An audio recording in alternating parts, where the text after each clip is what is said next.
With me this evening is Mick from ModestoNews.org, and he has brought a guest whose show he produces, Brian Perry of Modesto Eats Big. Welcome. Hey, how's it going? Good. Why don't you scoot on in? There we go. Okay, All right. good. Is that good? We're good. Okay, Right. so ModestoNews.org has been up and running for...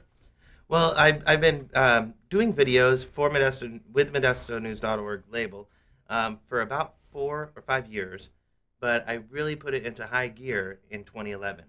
I started out just kind of doing special events, just like a band competition or a fair, and then one time I ended up being at a crime, and I filmed that footage, and I said, well, that wasn't too. I thought that there was I thought there was a little more competition in that. Then I said, well, wow, I was the only one to actually film that. Let me try that again, and then I have it again and again, and it kind of got the ball rolling where it's like, wow, there's actually a lot that goes unreported. I didn't realize how much really goes on in Modesto until I started going out there and filming it. Sounds kind of dangerous. Yeah, there is definitely. I've seen some of your videos, and Yeah. they look like you're right in the line of fire. There's absolutely a lot of danger involved. However, when what I see out there, it's really dangerous to work at a convenience store overnight or to be on a Caltrans crew. You see, like when I go to the crimes, they've already happened usually, and I'm there with a bunch of police officers in front of me. Yeah, well, a lot of times, sometimes they're in progress, and there's been times where I show up before the police, and I kind of have to hang back and wait for the police to show up. And sometimes I'll be I'll be filming a police chase, and they're kind of running all around me. But most of the time, there's already 40 or 50 cops if there's been a murder there in front of me, so I'm safer than if I had been just working at the convenience store that night or something. So it's dangerous no matter what you do. Had a visual of you there with your camera, stop or I'll shoot my camera. I mean, I could, but when I show up before Make the police, a citizen's arrest I could. something? There's been opportunities to do something like that, but what I do is I'll hang back. I'll wait. I'll slow down because I might be driving. There was a time when I was driving. I had actually my family in the car, and we were driving down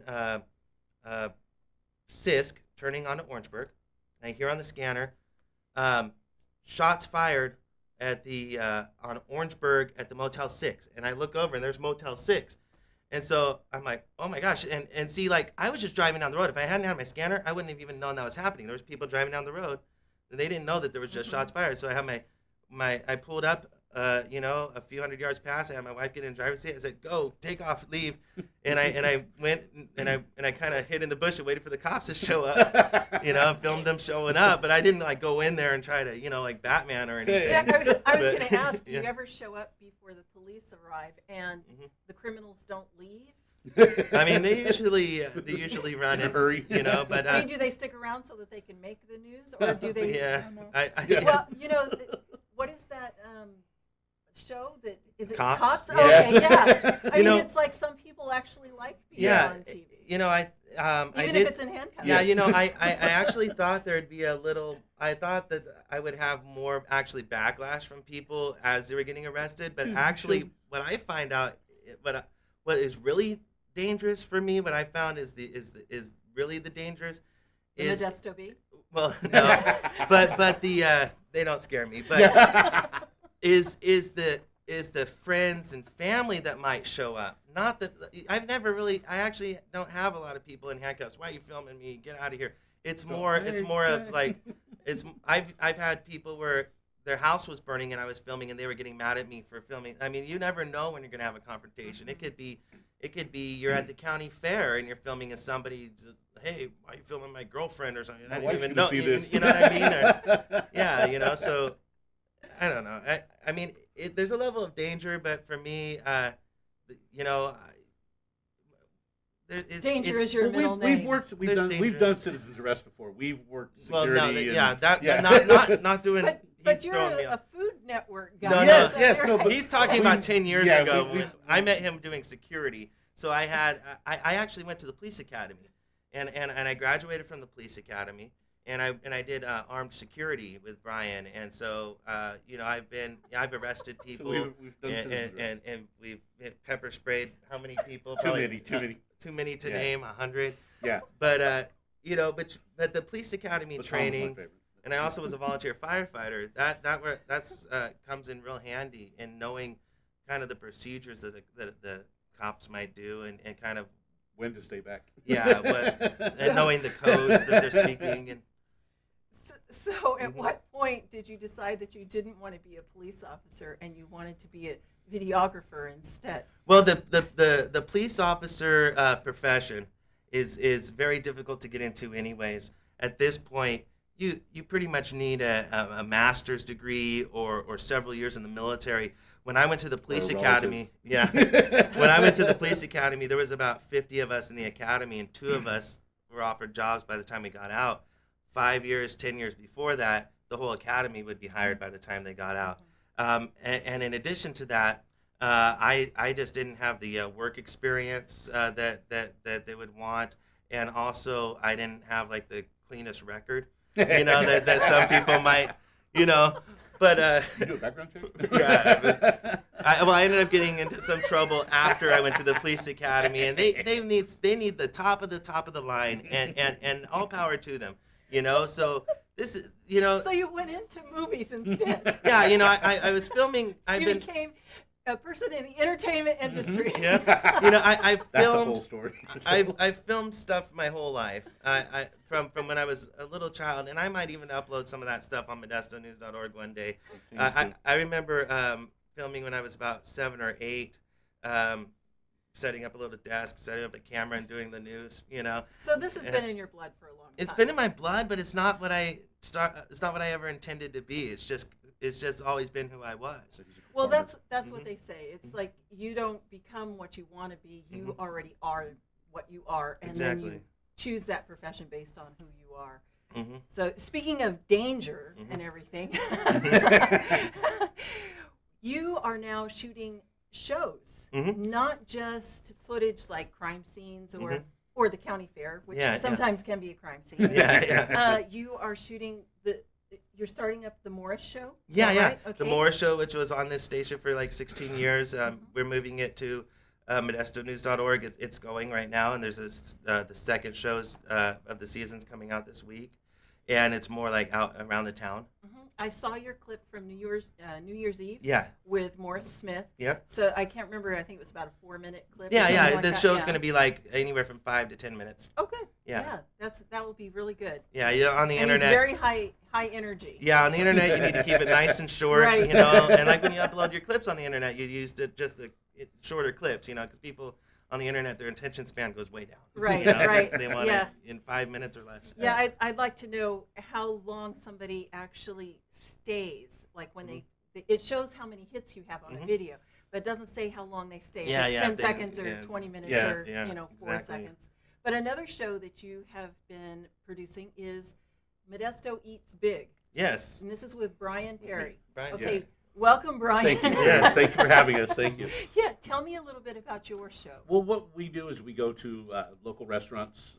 We go in and make, came up with the idea like to do something similar to what you see on the Travel Channel, like the diners, drive-ins, dives, things like that. But basically, we go in. Oops, I said a name. We go in and basically they'll make us whatever their signature dish is or something that they're famous for or whatever they're proud of. And we'll go in and I get to enjoy the meals. It's actually pretty cool because like we've gone to some places and they throw out some really good food and it's not so much of a food critic show as it is just having fun with it. Just a big guy enjoying food because I enjoy food, you can tell. So you get to go and you eat and you film and he actually does help. I have another friend. I have another friend that comes along and because I am kind of on a new juicing kind of lifestyle thing, but for one meal a day, I still get to enjoy these wonderful foods. So Mick and my friend and sometimes my wife will help out. Because sometimes they bring a lot of food. Oh, yeah. That's what you talk about. Like sometimes we'll have eight full meals, and then at the end of the show, they're all the plates are all different, all empty, and he's like, "Oh man," but I ate half of it. There's except for the burger. That's some behind the scenes. The Finley's burger, we had a burger with ham. So he didn't let me touch that. No, that was gone. I was like the dog with the bowl. It's just fun stuff, and we do like tours of the property of the restaurant. You know, we interview the owners, and it's just like a lot of fun. You know, bringing it. And you see, there's in the news industry, I'm kind of shaking it up a little bit in the region because forever there's been what's called a stringer, and it's somebody that goes out and their purpose is to film crimes, fires, anything that they feel that they can sell. But that's not my purpose. I film police and firefighters doing their job because it's news, but I also film parades and shows like this and anything, and I actually don't sell my footage. I don't let them buy it. They actually want to buy it sometimes. I had a news director of Channel 3 called me, asked me to come to the station, and I thought, oh, maybe they're going to give me a job or something. He comes up and he says, why aren't you selling your footage? I don't get it. And because the thing is, when I don't sell it, they have to say it's from modestonews.org. If I sell it, they can say Channel 3 was there. You know, Channel 3 was there on the scene. Because I was going to ask, why don't you sell it? Yeah, but because I don't sell it, they have to say it's from modestonews.org, and news agencies don't sell their footage because it's more important to let the people know that are seeing it who actually filmed it, and so it's because that I mean the last video that I uploaded was the birds doing downtown doing their. I was going to say that's a Hitchcock movie. Yeah, exactly. Not the angry one. That's downtown Modesto lately. It's looking like a Hitchcock movie. There was a lot of starlings the other night. That's down starlings. There. Yeah, there was like a million of them. They're doing the shapes and stuff, and I made a music video. I put music to it, and it was all high def and like very kind of almost haunting. And so you never know what's going to come up next on modestonews.org. So you're kind of expanding rather than just... it could be a kid guitar playing a song, and then there's a video about a murder, and then a video of starlings doing a dance, and then some big guy eating a burger, and then a big guy eating a burger, and then all of a sudden there's Morris, So it's like it's a whole kind of all over thing, and because my goal is not to just film something that I can sell. It's to bring the news to Modesto in a fun and entertaining way, the best that I can do as pretty much one-man operation. I have people that are on the shows, but in terms of filming it and editing it, it's a one-man operation, and so there's I take days off. There'll be days where there's no videos at all, but I still do about 20 videos a week, and it's funny as one person, I can't bring more news than the Modesto Bee, but I definitely give them a run for their money. Speaking of footage, I think we have some of your footage that we're going to run. Yeah, this is a great example of what you'll see on modestonews.org. It'll pop up. This was uploaded about 5 in the morning. The crime happened at about 3 in the morning. It's just a great little example of what it looks like. Are we running that footage now? Surrounding a car crash that happened early this morning in Modesto, California. ModestoNews.org went to the scene to bring you this footage and to tell you what happened. At around 3 a.m. this morning, the Modesto Police Department was called to the corner of 9th Street and Tully Road after a passerby reported seeing a car that had crashed in the intersection. When the first officers arrived on the scene, they found that the car was abandoned. Then, officers noticed a man walking towards them along with a young girl. As the man got closer, officers noticed that the man was wearing a bulletproof vest, a walkie-talkie, and a holstered semi-automatic handgun.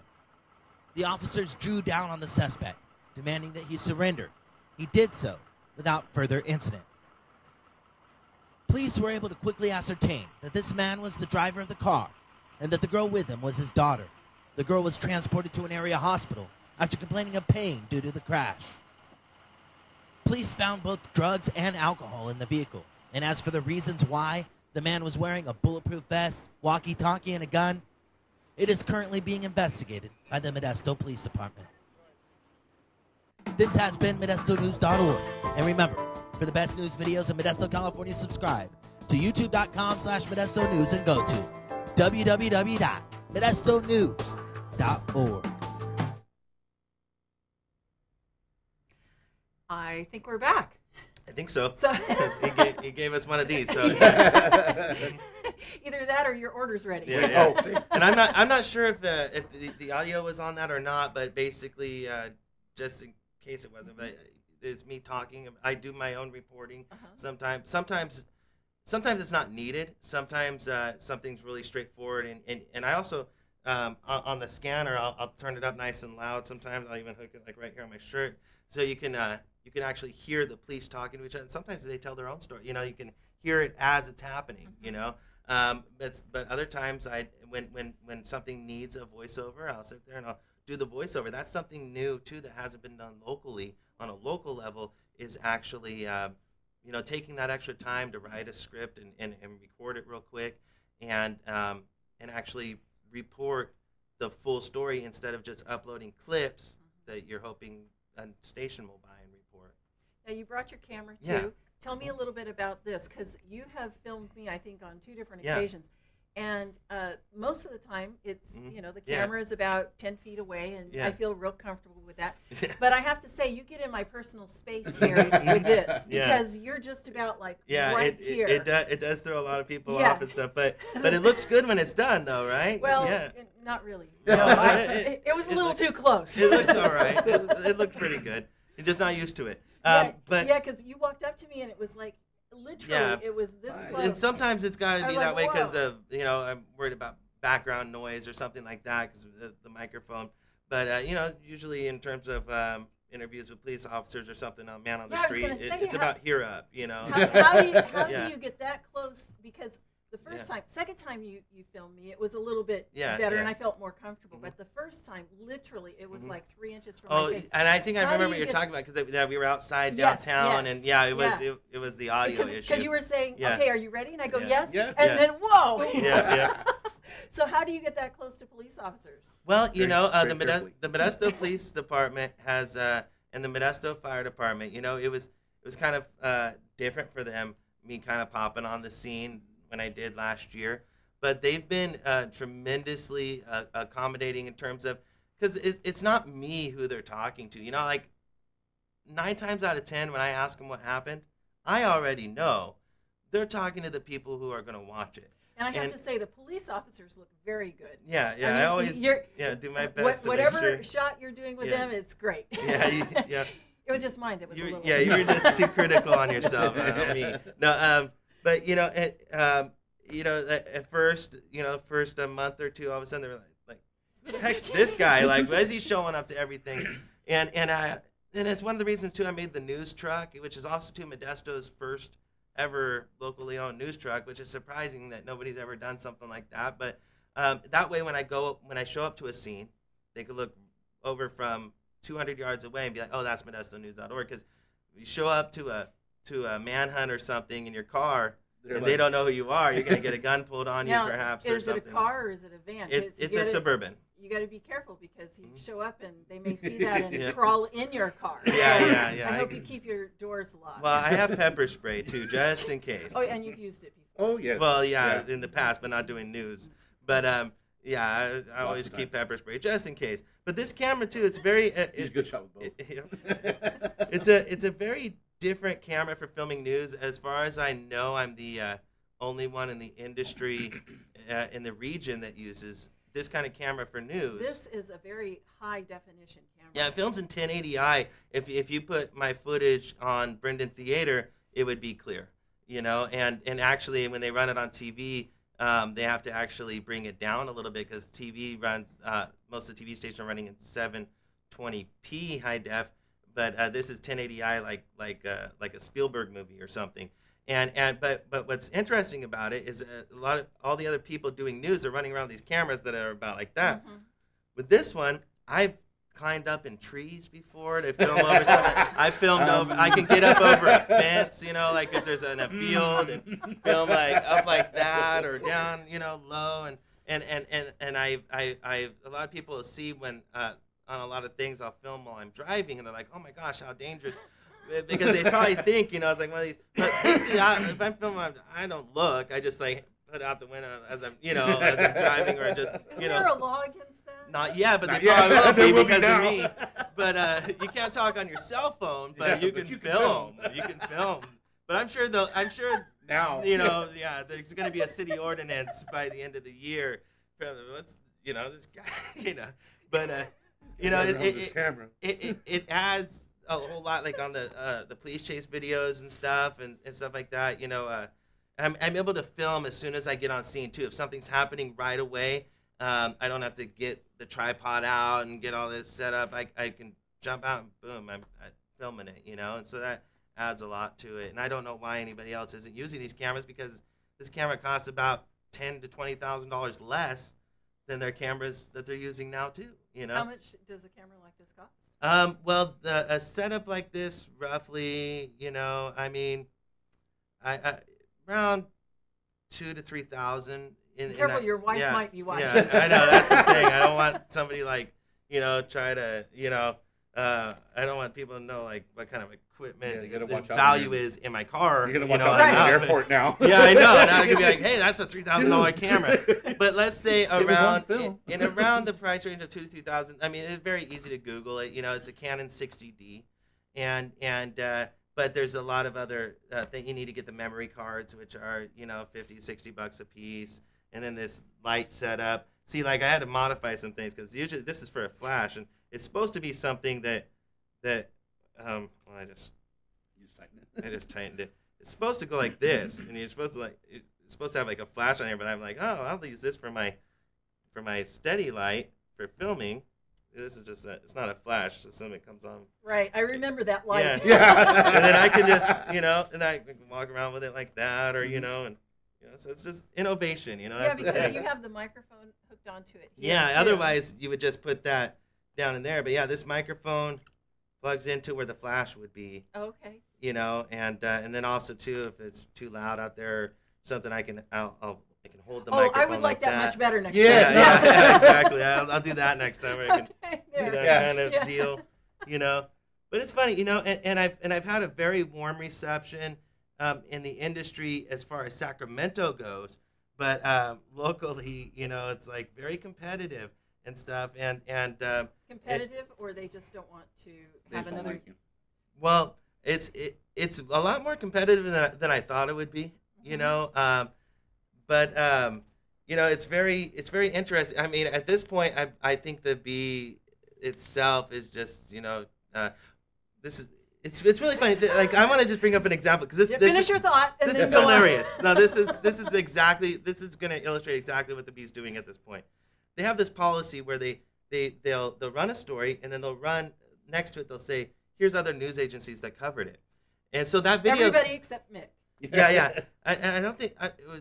Oh, it was the motorcyclist that tragically passed away this last week. Right. And I filmed that, and so they said, "Here's the News 10 story on it." So you click on it, and it's News 10, and all that News 10 is doing on their clip on the internet is running my clip. And they're saying, this is footage from ModestoNews.org, and here's footage from the scene. So instead of running mine, instead of saying this is ModestoNews.org covered it, they'd rather say News 10 covered it, and then you click on it, and that's a ModestoNews.org clip. Well, you and the Modesto Bee have history, though. Yeah, definitely. I would say we got off to a good start, but then I think they thought it was kind of cute, I guess you could say, but. That oh, good for you! You got a police chase, wow. And then all of a sudden it was I would comment on it. Oh, there's a video here on their comments, And then after about 2 months or so, and it was 4 or 5 news stories a week or something, then they started deleting my comments, and I was like, why are you deleting my comments? Really? And then it was get your own viewers at that point, and not like that mean or whatever, but it was stop trying to, grow your own thing. Don't be commenting on our stories anymore. And that was pretty much from then and on, which is silly to me, because it's I don't think people would stop reading the Modesto Bee. I wasn't trying to be steal their viewers. I was trying to be well, I have a video. They didn't have a picture or anything. It's check out the here's more information. Yeah. Here's what it looked like, and I thought that, honestly, I really thought that they would do that they would be more they would want to run my videos, that they would want to I'm basically it's free for them. Mick brought out a good point earlier too. It's not like they're fighting for the same time slot. It's not like TV. It's it's not all like out there. They can watch both. Yeah, like News 10 and Channel 3 run at the same time. So you have to choose. Are you going to watch News 10 or Channel 3? This is the internet. But on the internet, you can watch Central Valley Report, you can watch ModestoNews.org, and you can read the B all at the same time. We're not fighting for the same time slot. We're not trying to I'm better than you and I got this and that. If you people, and I think most people do this anyway, they'll watch it all. The internet's based on search terms. You search out what you want to find and you find it. You don't say, I'm not going to watch Central Valley Report anymore. I'm not going to watch ModestoNews.org anymore. You watch the videos that you want to watch. Well, it's very different than it used to be. It used to be we'd have a paper or a news channel, and we would watch that channel, and we would get the news stories there. Where now I think, like you were saying, I think people are changing how they're searching news. They search an item or a topic and then get several different places of input about that topic rather than one place with many topics. Like I think, Central Valley Report, it's the other person in town doing what I do. And I think when we both do a video, I think people probably watch both. Yeah, because it's a different perspective. Yeah, it's a different perspective. They want to see, well, maybe there was a different angle, maybe there was a different shot. And so I was very, I was surprised that the Bee didn't take advantage of that and decided more so.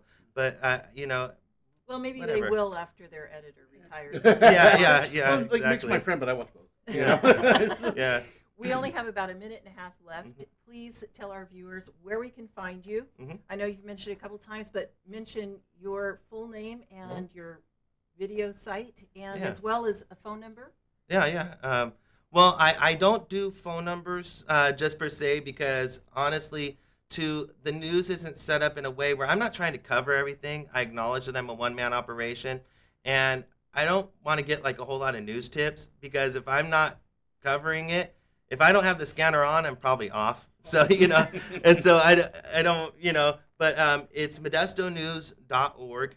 And all the videos run on YouTube, youtube.com/ModestoNews. A lot of people get the information from Facebook, facebook.com/ModestoNews. My name is Mick Rubalcava. This is Brian Perry. And when you go to ModestoNews.org, you'll see on the site it says weekly shows. You see Moore's show, Brian Perry and Sandy Fields has a show about local comedy. And you can click on and watch those local shows. But yeah, if news were food, ModestoNews.org would be like a vitamin supplement. You're not going to get all your news from ModestoNews.org, but if you don't watch it, you're missing out because it's just that extra little, like, oh, you It's can. like a B12. Yeah, it's like you're going to find out about, like for example, the McHenry Mansion fire. Everybody found out about that while the fire was still going on. I mean, and you can find out all about it on other news sources. But if you really want to watch like a really interesting video and see the behind, like what the firefighters were doing and what they were talking about and who showed up to the fire to watch it, because it was like half the city council showed up and you want to get like a real good perspective, then you watch my video too, and it's a lot of fun and interesting stuff. Thank you for joining me. All I right. just got the sign we got to go. So All we'll have you back Yeah, soon. it was fun. This was very interesting. Thank you. Thank you for joining me. I'm Athens Abell on Watch Channel 23 KBSV. Good night.